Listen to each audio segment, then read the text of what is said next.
अगर आप इसको देख लेना तो आज इंडिया की चीखें निकल रही हैं और पता नहीं कैसे झूठे प्रोपोगंडे करके पाकिस्तान पे थोप रहा है। इन्होंने साडा इत्थे इंज कर छड़िया, इत्थे कर छड़िया। तो मैं तेन आख्या कि नसीहत दी राती साडा पंगा लै, तू भी तो साडी नींद खराब की थी है ना, तो ये की थी है तो हुण हौसला कर। हमने तो तुम्हें पहले बताया था कि गाय का पेशाब पीने वाले जमजम पीने वालों का मुकाबला तो नहीं ना कर सकते यार।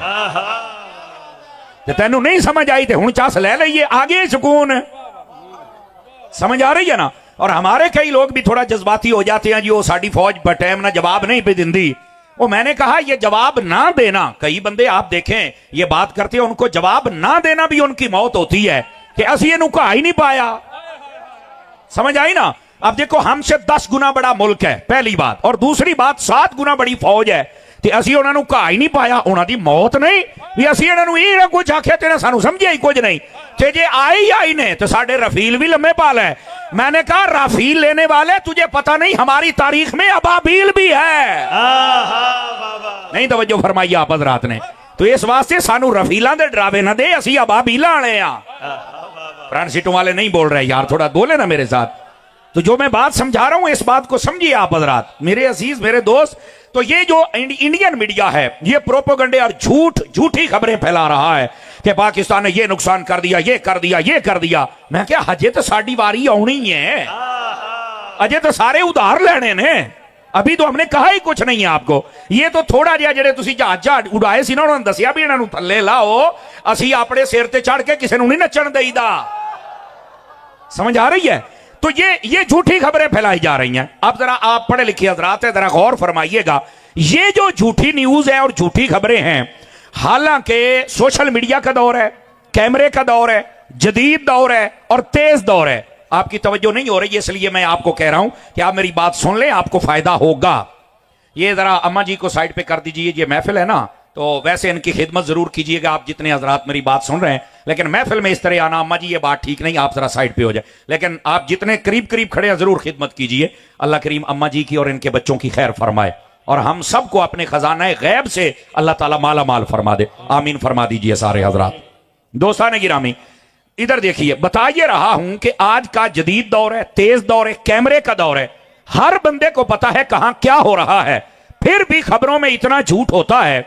तो जब ये कैमरे ही नहीं थे तो तब बताओ कितना झूठ होगा।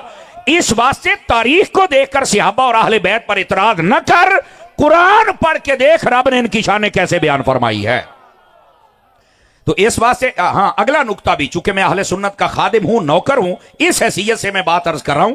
इसका यह मतलब नहीं कि हम तारीख को मानते नहीं है, हम तारीख का हर वो हिस्सा मानते हैं जो कुरान से मैच कर जाए या हजूर की हदीस से मैच कर जाए, और जो टकरा जाए वो रद्दी समझ के हम फेंक देते हैं। चूंकि हमारे नजदीक म्यार या कुरान है या हदीस है, हमारे नजदीक म्यार ये तारीख नहीं है। बात ये मोबाइल से निकलेंगे थोड़ा सूफी, जरा तवज्जो कीजिए ना यार, आपकी आवाज नहीं आ रही, स्टेज पर आनी चाहिए, गुआंढियां का ज्यादा हक हुंदा है। जरा आप मेरा साथ दीजिए, मैं आपको बात समझा रहा हूं। तो जब भी सहाबा इकराम और अहले बैत अथहार को डिस्कस किया जाएगा या कुरान से या हदीस से, और उसके बाद जो जो बातें कुरान और हदीस से मैच कर जाए आप बयान कर लें, वरना आप नहीं बयान कर सकते। क्यों? जब कुरान और हदीस के मुताबिक नहीं है तो हम कैसे सुने? और ये हस्तियां कुरानी हैं, ये तारीखी है नहीं। अब ये दूसरी बात। अब तीसरी बात भी सुनिएगा।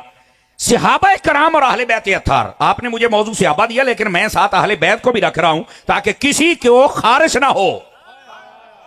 क्योंकि हम सुन्नी है ना जी, हम किसी घर को क्यों छोड़ें भाई, हमारा तो गुजारा ही नहीं है। ठीक है, अब जरा बात सुनिएगा। सहाबा कराम या अहले बैत अथहार, याद रखिए जितने इंसान है ना, इन इंसानों के दो पहलू होते हैं, एक होता है जाहिर और एक होता है बातिन। जाहिर के एतबार से इंसानों की दो कैटेगरियां होती हैं, एक होते हैं अच्छे, एक होते हैं बुरे। अगर यह भी पॉइंट समझ आया तो आपको मजा आएगा। अब देखें मोहल्ले में लोग रहते हैं ना, तो कहते हैं ए चंगे ने तो ए माड़े ने, ऐसा ही होता है ना। कोई भी जमात है, टोला है, उसके अंदर दो गिरोह जरूर होते हैं, अच्छे भी होते हैं और जो माड़े होते हैं वो भी होते हैं। लेकिन मेरी बात को जरा गौर से सुनना, कि इन कानों से यहां इन कानों तक लेके आना। जब सहाबा और अहले बैत की बात होगी ना, कोई माई कलाल ये नहीं कह सकता कि ये सहाबा ठीक है और माद अल्लाह ये गलत है। जो सहाबी हैं या अहले बैत हैं वो सारे ठीक होते हैं, ये याद रखिए। उनके अंदर ये दो कैटेगरियां नहीं हो सकती कि ये अच्छे हैं ये माज़अल्लाह बुरे हैं। चूंकि जो हैं ही सहाबी वो बुरे कैसे हो सकते हैं? चूंकि जिनको रब ने अच्छा किया है उनको कोई बुरा कह सकता नहीं, ये याद रख लीजिए। तो ये इंसान के जाहिर के एतबार से दो कैटेगरियां होती हैं, कुछ अच्छे और कुछ बुरे।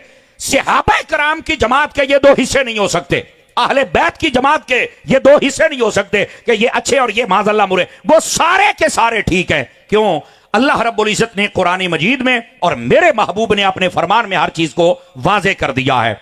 बल्कि मैं यहां तक बात अर्ज करूं आपकी खिदमत में, इंसान एक होता है ना, जैसे मैं इंसान हूं तो मेरे भी दो पहलू हैं। एक जाहिर जो आपको नजर आ रहा है, well dress and good looking, बिल्कुल जाहिरी सूरत यार ठीक है, लेकिन अंदर क्या है ये तो आपको नहीं ना पता। अंदर का ठीक होना भी जरूरी है, याद रख लीजिए। और हमारे इस्लाम में अगर जाहिर में थोड़ी कमी भी रह जाए तो खैर है, अंदर फिट होना चाहिए, ये याद रखिए। मुनाफिक क्या थे? मुनाफिक बाहर से ठीक होते थे, बड़ी लाशपाश, दाढ़ी पगड़ी, नमाजा, मस्जिद ज़िरार भी बना कड़ी सी। अब तवज्जो नहीं फरमा रहे मेरी बात पर। 12 बजने वाले हैं, पर इसका मतलब ये तो नहीं कि आप मुंहों पे बजाएंगे, कड़ियां ते बजन दे हो। समझ आई ना मेरी बात? समझने की कोशिश करें। तो ये जो मुनाफिकीन थे ये क्या थे? जाहिरन तो बिल्कुल ठीक थे, लेकिन अंदर से नबी पाक का इश्क नहीं था, हुजूर का अदब नहीं था, सहाबा को नहीं मानते थे, अहले बैत को नहीं मानते थे। तो इंसान का जाहिरन ठीक होना भी जरूरी है और बातिनन ठीक होना भी जरूरी है। तो जो सहाबा कराम है, अल्लाह अकबर, अल्लाह ने कुरान मजीद में फरमाया उनका जाहिर भी ठीक है, उनका बातिन भी ठीक है। और अल्लाह ने फरमाया उलाइका कतब फी कुलूबिहिमुल ईमान, फरमाया महबूब ये तुम्हारे सहाबी वो हैं जिनके दिलों में हमने ईमान को नक्श कर दिया है। अब यहां कई लोग ये भी कहते हैं ना कि फतह मक्का के बाद या जिन्होंने कलमा पढ़ा था ना फतह मक्का के मौका पर, शाह साहब ये लोग बस औकात बक बक करते हैं, उन्होंने ना दिल से कलमा नहीं पढ़ा था। मैं क्या मर रहे, तू कहना दिल से कलमा नहीं पढ़िया, कुरान कहता है ओना दे दिल दे विच कलमा है। मुझे ईमान वालों की सुभान अल्लाह चाहिए, सब बदरात की मैं बात कर रहा हूं। इसी बात से मैं कहता हूं सहाबा और अहले बैत को डिस्कस करना है तो बच्चा कुरान पढ़ के कर। अब ये राफजी नासबी बकबक कर रहा है कि सहाबा किराम ने दिलों कलमा नहीं पढ़िया, अल्लाह कहता है असी कलमा रखे या ना तो दिल दे विच है।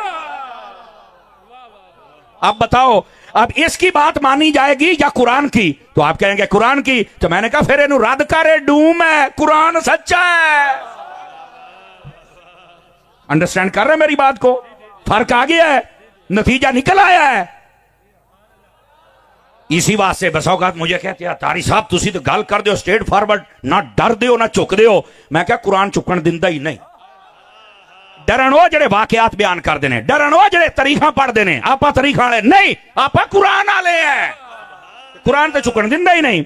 अगर डर पैदा कर देता ना कुरान तो इमाम हुसैन भी डर जाते, पर कुरान नेजे पे चढ़ के पढ़ा दसिया सा डरन वाले नहीं, ऐसा पढ़न वाले यार। इस वास्ते बात सीधी करें। जब हमारा मसलक ये है, हमारा मजहब ये है, हमारा कुरान ये है, हदीस ये है, तो फिर खुल के क्यों नहीं बयान किया जाता? 2-4 बंदे नाराज हो जाए, मैं बंदे वास्ते तकरीर करता हूं ना, हम अल्लाह रसूल के लिए तकरीर करते हैं। और हाँ कुरान की बात को कोई चैलेंज करके दिखाए, रद्द करके दिखाए, जब नहीं होती तो मुसलमान बनते मन। तो ये है सहाबा इकराम अलैहिम रिदवान और अहले बैत अतार का मकाम व मर्तबा। इनका जाहिर भी ठीक है और इनका बातिन भी ठीक है। अब ये 4 बातें अगर आप समझ गए हैं तो अब आइए जरा नबी पाक सल्लल्लाहु अलैहि वसल्लम के सहाबा इकराम को हम डिस्कस करें। और मैंने क्या कहा था, कहां से डिस्कस करना है? या कुरान से या बोलो बोलो बोलो, या कुरान से या आइए सबसे पहले हम कुरान पढ़ते हैं सहाबा इकराम के बारे में। कुरान क्या कहता है? आइए कुरान मजीद बुरहान रशीद सहाबा इकराम का मकाम व मर्तबा और रिलेशन ये बयान करता है। ये कुरान मजीद का 26वां पारा सूरतुल फतह शरीफ आप पढ़ के देखें, उसमें अल्लाह रब्बुल इज्जत फरमाता है वल्लदीना माअहू अशिद्दाउ अलल कुफ्फारि रुहमाउ बैनहुम। अब तर्जुमा सुनिएगा, ये आज आयत मैं अमूमी तौर पे यहां पर पढ़ता हूं, आज इससे आगे भी पढ़ेंगे, आपको पता चले सहाबा क्या है। और फिर मैंने आपको चेक करना है कि आप इस आयत के तनाजुर में आपने आपको कहां बिठाए हुए हैं। अल्लाह ने कुरान मजीद में फरमाया, अहले स्टेज की भी तवज्जो चाहता हूं और मलिक बरादरान अल्लाह आपको जज़ाए खैर बख्शे कि आपने इतना प्यारा उन्वान दिया। अगर एक का ईमान महफूज हो गया तो आडी महफिल दा मोल पूरा हो जाना, तो मेरे मौलवी बनन दा मोल पूरा हो जाना है। ये मैं सही कह रहा हूं। और सुनिए जरा बात क्या है, अल्लाह रब्बुल इज्जत फरमाता है वल्लज़ीना माअहू, फरमा जो जो मेरे नबी के साथ हैं, इसमें सहाबा भी हैं, अहले बैत भी हैं, इसके अंदर से एक बंदे को तुम बाहर नहीं निकाल सकते। उन्होंने कढ़ दिया तू आप तो बाहर हो जाना है। फ्रंट सीटों वालों, तू आप तो बाहर हो सकता है, लेकिन सहाबा और अहले बैत को तू बाहर नहीं कर सकता। फरमाया जो जो मेरे हबीब के साथ हैं उनकी शान क्या है, जरा गौर से सुनिएगा। फरमाया आपस में प्यार करते हैं, काफरों से लड़ाई करते हैं।